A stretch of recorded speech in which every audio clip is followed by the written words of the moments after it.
Este vídeo é o resumo da lição 8, que tem como tema espiritualidade saudável e o texto base em 2 Pedro, capítulo 3, dos versos 8 ao 18. Deus quer que tenhamos uma vida saudável, independente das circunstâncias. Então, o que propomos a pensar no estudo desta lição é o que é uma vida espiritual saudável. Uma vida espiritual saudável, diz o ponto 1, é aquela que vive a temporalidade sem perder o entendimento de quem nos dirige e não é limitado pelo tempo. O verso 8 do capítulo 3 de 2 Pedro diz: Amados, não ignoreis uma coisa, que um dia para o Senhor é como 1000 anos, e 1000 anos como um dia. Ainda o Salmo 90, verso 4 diz: Porque 1000 anos são aos teus olhos como o dia de ontem que passou e como a vigília da noite. Quando lidamos com os propósitos de Deus, a questão de tempo é indiferente.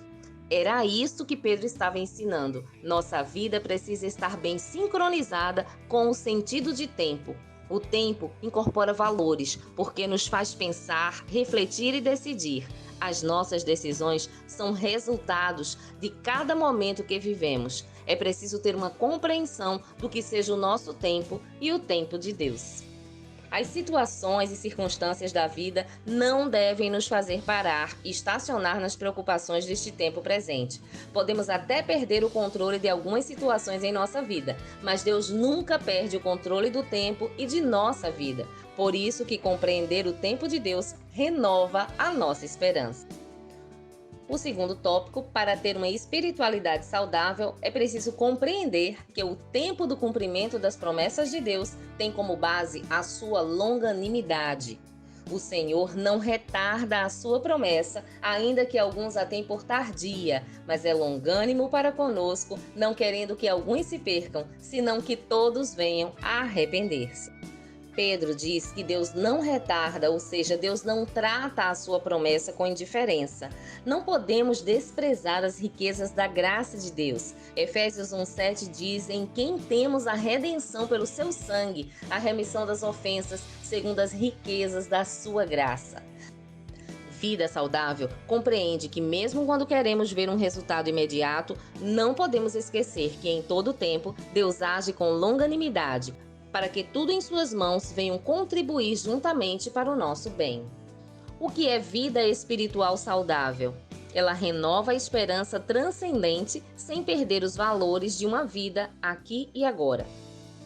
O autor fala então que o apóstolo usa algumas palavras para expressar nosso compromisso de vida saudável: santo trato, piedade, imaculados e irrepreensíveis. Como cristãos, enquanto estivermos neste mundo, devemos viver os valores do reino e o compromisso de viver de maneira saudável. O quarto ponto que responde sobre como ter uma espiritualidade saudável é ter o compromisso integral, íntegro e coerente com as Escrituras. Assim como não existe vida saudável sem uma boa alimentação equilibrada e rica em vitaminas e sais minerais e tudo o que o corpo precisa para estar bem ajustado e funcionando devidamente, também a vida espiritual precisa do alimento que é a palavra de Deus. O apego à palavra através da leitura, meditação, estudo e obediência faz da nossa vida mais feliz, porque ela evita que venhamos a pecar, é proteção da alma e do coração, faz-nos firmes em tempos de lutas, provações e tentações. O quinto ponto diz que uma vida espiritual saudável sempre direciona seu foco de vida e conhecimento na pessoa de Jesus. Devemos crescer na dependência de Deus, depender cada dia do Senhor, com ou sem pandemia, com fartura ou escassez, não importa, porque o Senhor disse a Paulo: a minha graça te basta, porque o meu poder se aperfeiçoa na fraqueza. Que possamos ter uma espiritualidade saudável, compreendendo e vivendo o tempo de Deus com paciência e fé, mantendo a calma e a paz em nossa casa, no nosso trabalho, em nossa vida pessoal, pois Deus está no controle. Na próxima semana, nós vamos estudar o tema Palavras de Encorajamento, no texto base de Josué, capítulo 1, versos 1 a 9. Até lá!